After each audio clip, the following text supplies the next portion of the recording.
everybody, welcome to the latest video in our series on political ideas. Today is the final one of our videos on liberalism, and we're going to look at the key thinkers. We're going to look at John Locke, Mary Wollstonecraft, John Stuart Mill, John Rawls and Betty Friedan. Now, these are the key thinkers, and you would be expected in any essay answer in the liberalism part of the question paper to bring in the ideas of these liberal thinkers. And we're thinking about several things across this. We're thinking about consistency in terms of liberal ideas. We're thinking about change. We're looking about developments and whether there's an inherent consistency across liberal thinking across the time. There are definitely some instances where we see that connection, and there are others where we kind of go, right, okay, that looks really quite different from what we've seen before. So I'm going to introduce these different thinkers, talk a bit about their ideas, and we'll try and do some assessment as we go through on all the different aspects. Right, so our first key thinker, John Locke, the father of liberalism. This is the guy with whom it all starts, really very definitively the father of classical liberalism. Now, whether you think these ideas run all the way through liberalism is something that you need to make a judgment on. So we have with Locke this very beginning of this kind of really optimistic, positive view of humanity. Talks about humanity being rational. And he said that there existed these ideas of natural rights, and he also talked about the need for a limited government. His most important book is Two Treatises of Government, which was published in 1690. And one of the things that we always have to be mindful of when looking at Locke is his most important work was published in 1690, and therefore before almost all the developments of what we consider in terms of modern democracy and things like that. And also that some of these attitudes, they come from the 17th century, and so that will come across in terms of looking at them with modern eyes. Now, very much he was rejecting stuff that had gone before, so he rejected the ideas of divine right of kings, and this idea that God created the state and that everything was kind of predetermined. So he talks about the idea that state is created by man, therefore it should serve man, and that all men should only be kind of subject to the state with their consent. And now the methodology of them giving that consent might be different to what we consider today. Now, one of the famous analogies that Locke uses is one of a farm. Now, he says if you're in the natural state of society, then you'd have no farmer. Now, in that state, you have problems because the animals might hurt each other. Some might take all the food, whatever it is. So the harm could happen to the animals. But if we put the farmer in place, what stops the farmer abusing and hurting the animals and exploiting them for his own gain? Well, in what we say, well, there needs to be some kind of restraint on the farmer. Now, what Locke says is this shows the need for an idea of a limited government. You need a farmer, but that farmer shouldn't just be able to do whatever the hell they liked. They should have to, they should be restrained by something, some kind of greater set of principles or ideas, or some kind of law. Now, Locke talks about this natural society, and he talks about it being highly individualistic, about the natural liberties and natural rights. And so there's this belief in that there is inherently these sets of freedoms: freedoms of speech, freedom to life, freedom of assembly, freedom of religion, and freedom of expression, all these different key freedoms. And Locke would kind of say, well, these naturally existed and should continue to exist in a state with a government. If the government doesn't uphold these rights, then it is not meeting its side of what he talks about as a contract, a social contract. So he's going, right, life should be better within a state with a government than it was if there was no government. If that isn't the case, then really what we should see is things changing.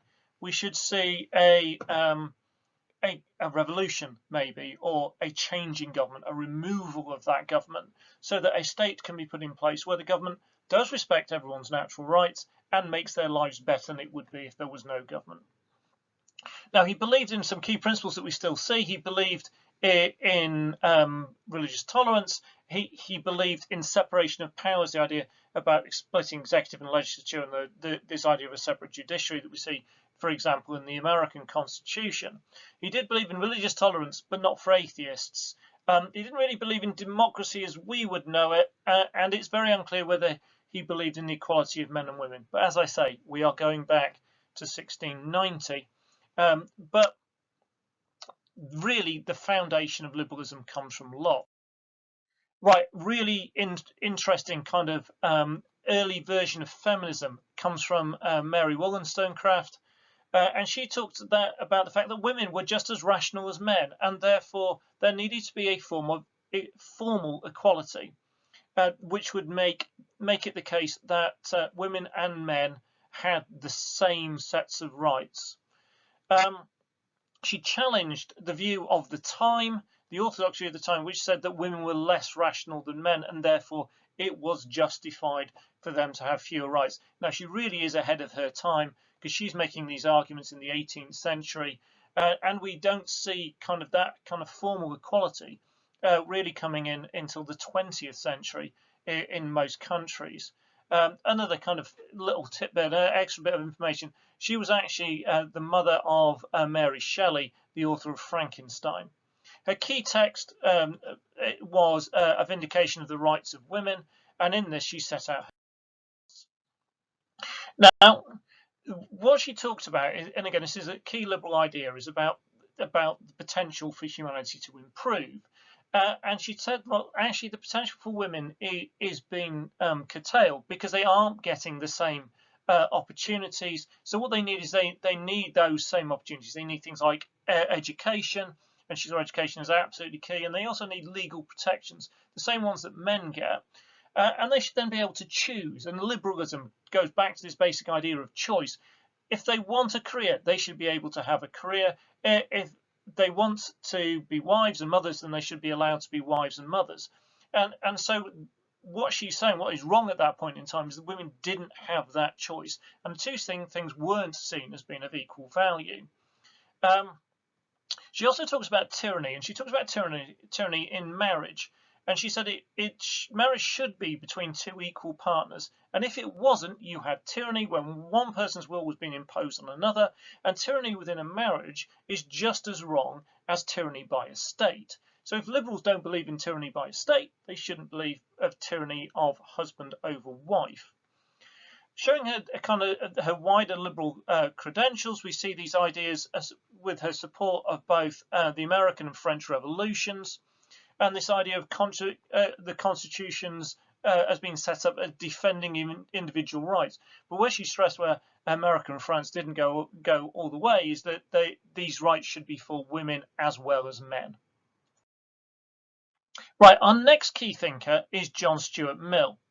So he is seen as kind of the bridge between classical liberalism, the ideas of Locke and others from that earlier period, with our modern liberals. And we'll go on later and we'll look at John Rawls as a kind of a key modern liberal. And the reason why he's this bridge or this stepping stone or this link between them is he is the first liberal, starts really writing about the need for some kind of state intervention to help the poor. Interestingly, he also favoured inheritance tax because he believed that wealth passed through the generations gave some an unfair advantage and some an unfair disadvantage. So we're starting to see these ideas of equality of opportunity, which we see more greatly in modern liberalism. Now, one of the great things about John Stuart Mill's ideology is he's very, very positive about humanity, and he believed that humanity will naturally continually look to improve human civilization. That they're not just looking for their self-interest, that humanity is looking to improve itself as a whole. His key text is on liberty. It was published in 1859, and he talks a lot about kind of what we refer to as negative freedom. And this idea is that liberty is the lack of restraint. And in talking about the lack of restraint, he came up with what we often refer to as harm theory, which is that everybody should be able to do what they want as long as it doesn't harm anybody else.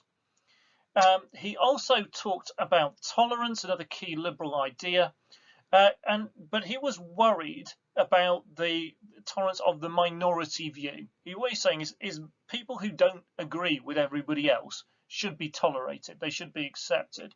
And what he said, what he really feared was the idea is, as democracy developed, was that you would get the tyranny of the majority, where the view of the minority, which might actually be correct, could be ignored because there was a popular view which overrode it. And what he said is these things had to be tempered. To prevent the tyranny of the majority is the representatives of people, those in government, would need to make judgments based on what was best for the people rather than what was just the most popular. So you might have an idea that is really popular, but that doesn't necessarily mean it should happen if it is going to do harm, connecting those different theories together. So he believed very much in individuality, often referred to as developmental individualism, and that is looking at people in terms of what they can become, not necessarily what they are. And again, we're going there to the ideas of opportunity in education and the ability to improve. Joshua Mill was a highly unorthodox individual. He was once jailed for advising the poor on contraception, which was a big taboo at the time. Now, he was almost very famously lived with a woman, Harriet Taylor, with her and her husband. He lived with them for 21 years. When her husband died, he then married her. So maybe there was a bit of a personal element to this idea of tolerating the minority people who are that little bit different. Right, as we move into modern liberalism, then we've got this really interesting thinker, John Rawls.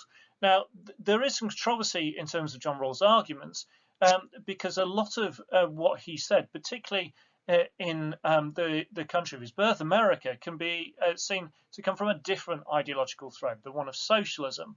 But John Rawls his mind is very much a liberal, and what he calls for is greater social and economic equality. And his most important work is A Theory of Justice that was published in 1971. And he talks about everyone being guaranteed not only life, but a life worth living. And it's building on these ideas of natural rights and saying, well, actually, not everybody has access to all of it because of the socioeconomic circumstances. And he builds on the ideas of Locke with the idea of the social contract. But rather than it just giving the natural rights, the natural freedoms, the state, he's saying, well, there's more to that contract. It needs to be doing more, and it needs to add a kind of socioeconomic aspect to it. And what he says is once there is then a good minimum standard of living that everybody has achieved, so everyone has a good standard of living, then the natural rights really come into the role. Then everybody will be concerned about the natural rights, things like freedom of speech and press and assembly and all those different things, because they won't be worrying about the bare necessities in life, such as what we'd often refer to as knife and fork issues. So you're not worried about where your next meal is coming from. You're not worried about whether you're employed or not, in which case you can then reach that higher position that liberals are aiming for, where you are considering the big questions and the big rights, the natural rights that Locke took. Now, he was an advocate of redistribution of wealth. So he said essentially it is unfair that some should prosper whilst others suffered, and he pointed to the fact that not all this had been based on meritocracy. It wasn't necessarily that people were wealthy through their own merit or people were poor through their own lack of merit. And he's kind of rejecting those kind of 19th century ideas. So there we see a kind of clash with maybe some aspects of classical liberalism. But he also supports his idea by saying, actually, if you gave people a rational choice, then people would look at society and go, well, actually, the gap between rich and poor is too big. We should make it narrower. So he's going, this fits with liberal rationalism. And he says, right, this redistribution of wealth he's talking about is not socialism. He's talking about narrowing the gap rather than the absolute equality of outcome that a socialist would talk about. And he rejected communism as well as rejecting unregulated capitalism, instead of looking at this idea of a property-owning democracy. Now, those ideas we can see so strongly in the development of modern Britain. If you think about the post-war consensus in Britain going through, from 45 to 79. Then this idea, this balance between a kind of a socialist ideal and an unregulated capitalist idea is very much there as the British state expands. In which case, one of the arguments the Liberals put forward is essentially that the other party stole their clothes. A lot of the key liberal ideas and ideas put forward by John Rawls, you will see across all the major political parties in the UK.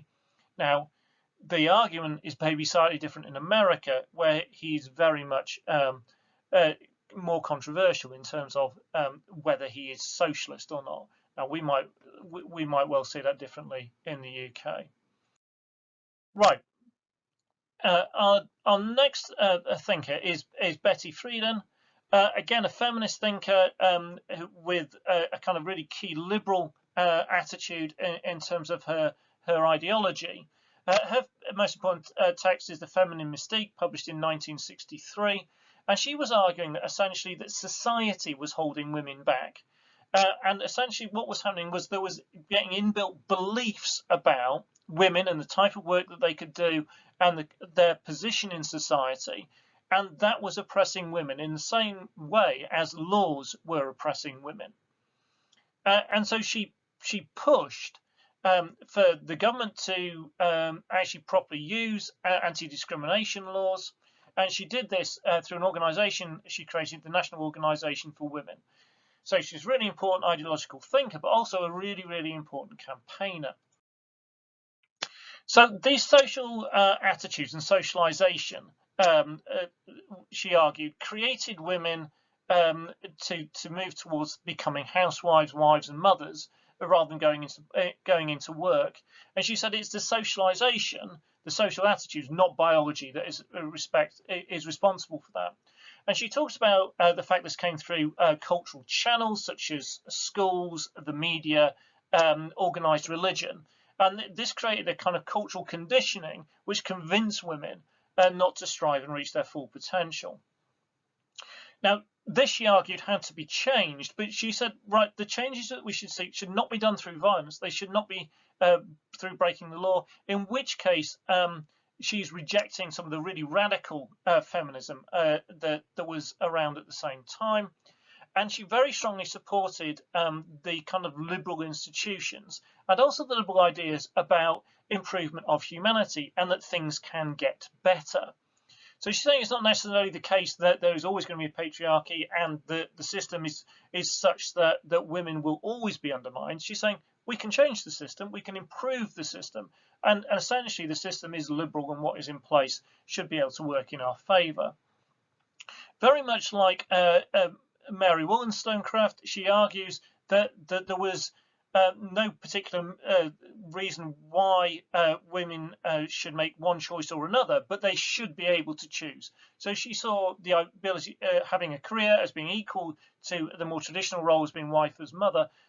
But she said, right, the really important bit of this, and this is the key liberal principle, is that there should be a level playing field where women can make the choice, rather than a society which imposes those choices on them through the cultural channels and cultural conditioning. So we're back to those kind of key liberal ideas of choice, and we're also looking at a kind of thinker who really pushes the idea that the liberal institutions are the way forward.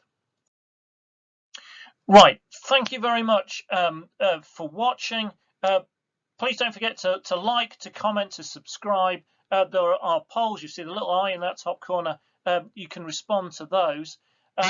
Really important, this bit on the different thinkers. Think about how you could apply that in different essays. Think about the consistencies and the inconsistencies. Again, thank you very much for watching. Hope you enjoyed it. Hope it's informed you, helped you with your studies. I will be launching a series on socialism in the not too distant future. Depending on when you're watching this, it might well be there already.